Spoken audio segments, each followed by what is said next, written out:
Today's talk is about the very first 4 verses of the Stri Dharma Paddhatih. This is covered in chapter 1 of the book. The very first verse says, Mukhyo dharmaha smritishu vihito Bhartr sushrushanam, which means the primary dharma of women as ordained by the smritis, the dharma shastras, is Bhartr sushrushanam. Bhartr in Sanskritam means husband, and sushrushanam means to have an attitude of reverence, devotion, seva, and obedience towards one's husband. In this discourse, we will explore why Bhartr sushrushanam has been given as the primary dharma of women. In the second and third verse, the text talks about how Sati Devi and Parvati Devi, by following this dharma, attained the highest goal.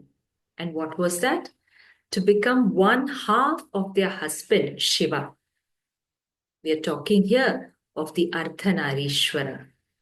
And the Shastras are telling women that by following this dharma, you can attain that form. Let us see how that is possible. And in the fourth verse, the Shastra tells us that by following this dharma, women attain the highest merit in this world and also the greatest spiritual possibility after death. Let's see why this is so.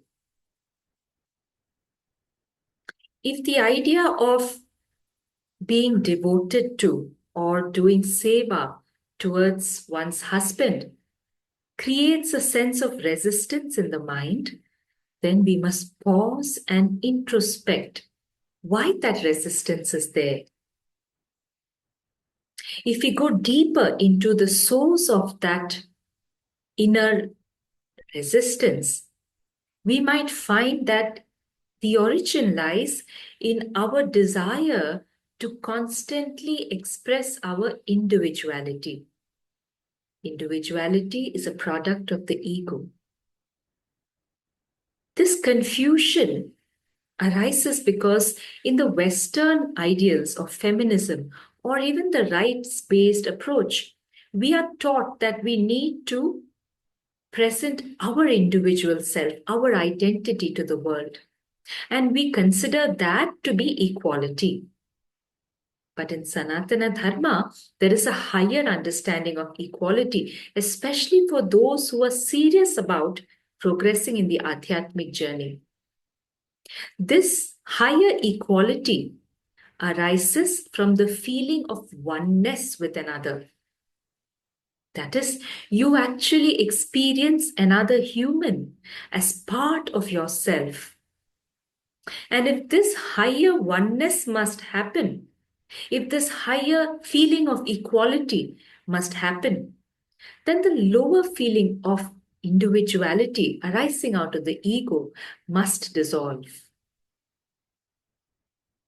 In the Gospel of Sri Ramakrishna Paramahamsa, he narrates this incident and he says, once Sri Rama asked Hanuman, Hanuman, how do you see me? And Hanuman replied, O Lord, when I am full of the feeling of I, then I see you as the whole and me as the part. Then I see you as the master and me as the servant. But when through your anugraha, I realize the truth, then I realize that thou art me and I am thou. We are both the same. Typically, we think that these ideas are only to be pursued by rishis and yogis and those who have given up samsara. But here in the Stri Dharma Paddhatih, we are told by the great rishis that you can live in samsara, be in a vivaha, and yet By practicing Bhartr Sushrushanam, you can navigate the ocean of samsara, and you also can work towards moksha and even attain it. And the primary requirement for that is the feeling of ego must not be there between the husband and wife. Sri Ramakrishna Paramahamsa said that in certain cultures, during the Vivaha ritual, the bride is made to hold a knife or even a nail cutter. It is supposed to be symbolic of the fact that the man, when he marries a woman who is representative of Shakti herself, and she is coming with this knife, for what? To cut this illusion, this maya of separateness, and for giving him the experience of oneness.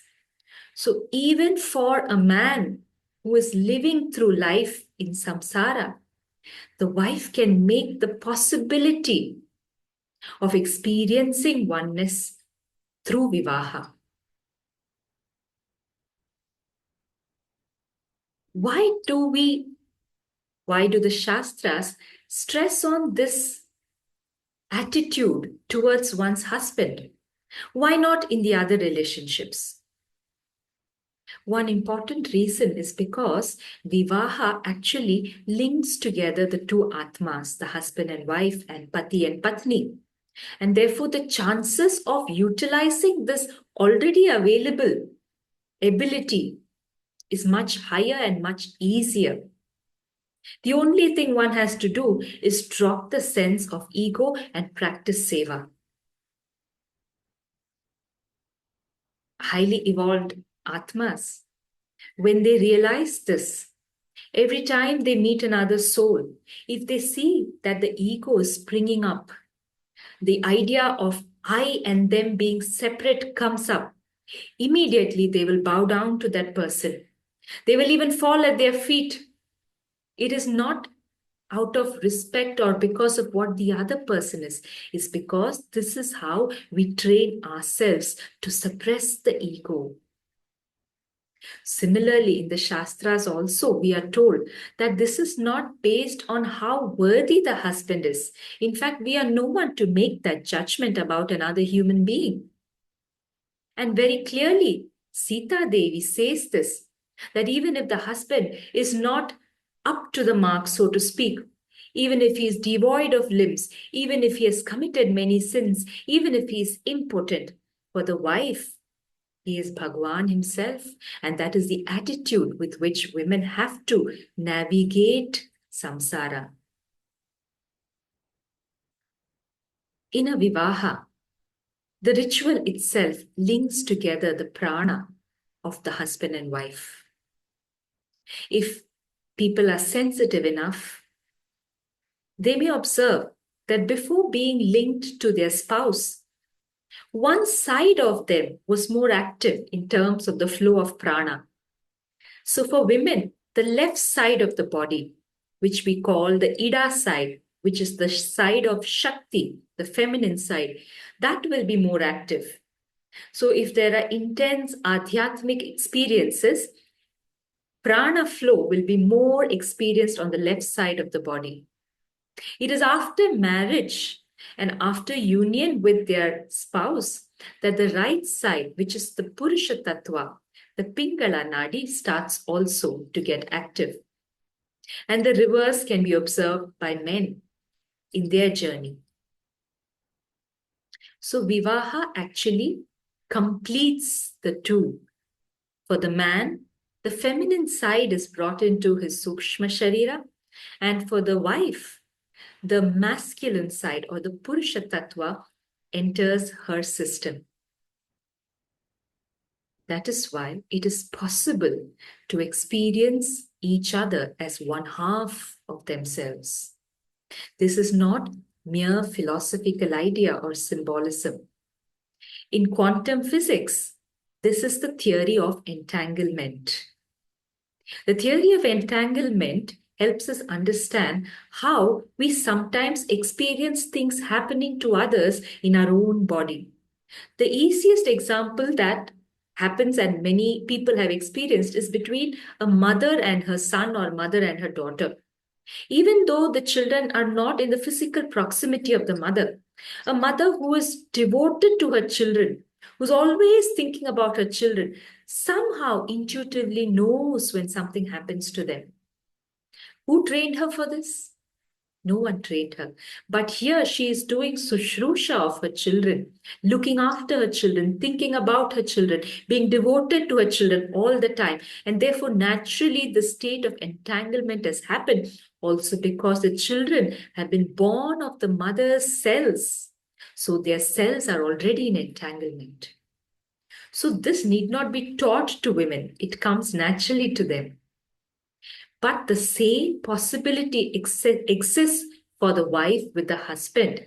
And this is a more important one because even after the children grow up and live their own lives, it is only the husband who is present with the wife. So this is the longest relationship in any woman's life. And that is why the Shastras are telling us to approach it and to treat it with an aspect, with a sense of divinity. When the husband goes through some emotion, that is felt by the wife in her own heart. Similarly, if something happens to the wife, even though the husband is not in the physical proximity, he intuitively gets to know it. That is the external manifestation of this oneness that has happened to both of them by virtue of vivaha and sexual union. The same thing can be taken to a much deeper level if the husband and the wife see in each other the Atman. In the story of the great mother Maitreyi, the wife of Rishi Yajnavalkya, she was one of those rare women who was eligible for Brahma Vidya. Sometimes we assume that it must be because she would have chanted a lot of Vedic mantras or done a lot of sadhana and tapas. There is no mention of such a thing. The reason why Maitreyi became eligible for Brahma Vidya is because she had purified herself and attained a state of complete surrender through Bhartr Sushrushanam. When we say purification here, we mean being completely free of worldly desires. So when her husband Rishi Yajnavalkya had decided to leave his marriage and go to the forest for tapas, he says that he would distribute his wealth equally among both his wives. His younger wife, who was still materially oriented, she was very happy about it. But Maitreyi, his older wife, asked him, Bhagwan, by taking this wealth, will I attain that to know which you are going to the forest? And he smiles and says, No, my dear. Then she says, Then what use is this wealth? Teach me that, by knowing which I can be totally free. And then her husband teaches her Brahma Vidya. In one of those verses, he says to her, My dear wife, realize that the husband is not dear to the wife because he is the husband. It is because he is the Atman. Similarly, the wife is not dear to the husband because she is the wife. It is because she is the Atman. The children are not dear to the parents because they are the children. It is because they are the Atman. What this means is anything that we appreciate, that we love, that we enjoy in another is not of that person's body. It is the quality of the Atman. It is that which resides in that body. If we hold this realization every moment of living in samsara, when we look at our spouse, when we look at our children, if we realize that all that we are enjoying and loving and appreciating about them is not a quality of the body, but of the Atman, of the Bhagavan that resides inside, then even samsara can become your path for Brahma Vidya. That is what the Shastras are training women to do. Do not take this as another moral code or a philosophical injunction at best. This practice of serving the husband, of having an attitude of devotion to him, means that we keep on training our mind to see the divine in the husband. And by such training, we will never stray away from the spiritual path, even though we are riding the waves of samsara. Through vivaha, there are some important biological changes that happen in a woman's body. Even when we look at it biologically, the human male has the X chromosome and the Y chromosome. So it is possible for them to experience both Shiva and Shakti, or Prakriti and Purusha, within the body, because that same tattva manifests as the X and the Y chromosome. But in the female body, it is only the Prakriti tattva, only the Shakti tattva, because there are only two X chromosomes.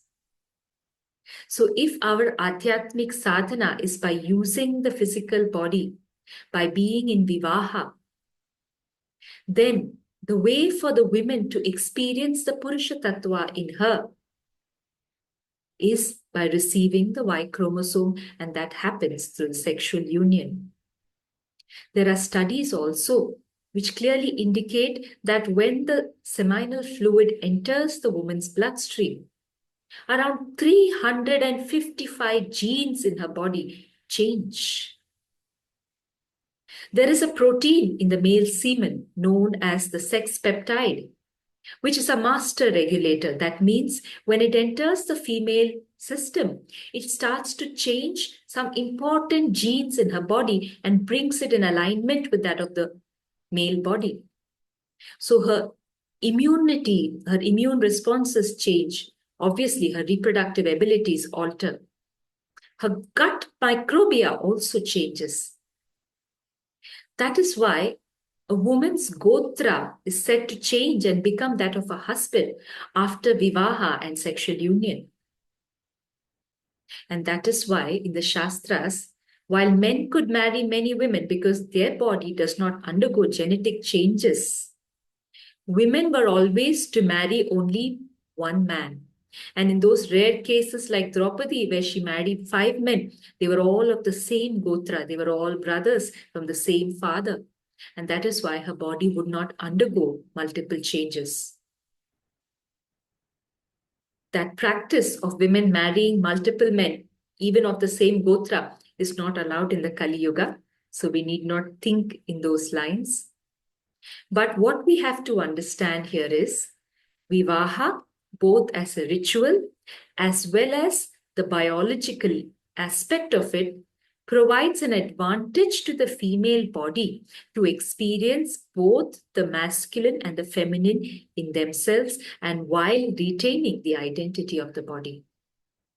And for that union, for that experience of one being another to happen, the ego must be non-existent.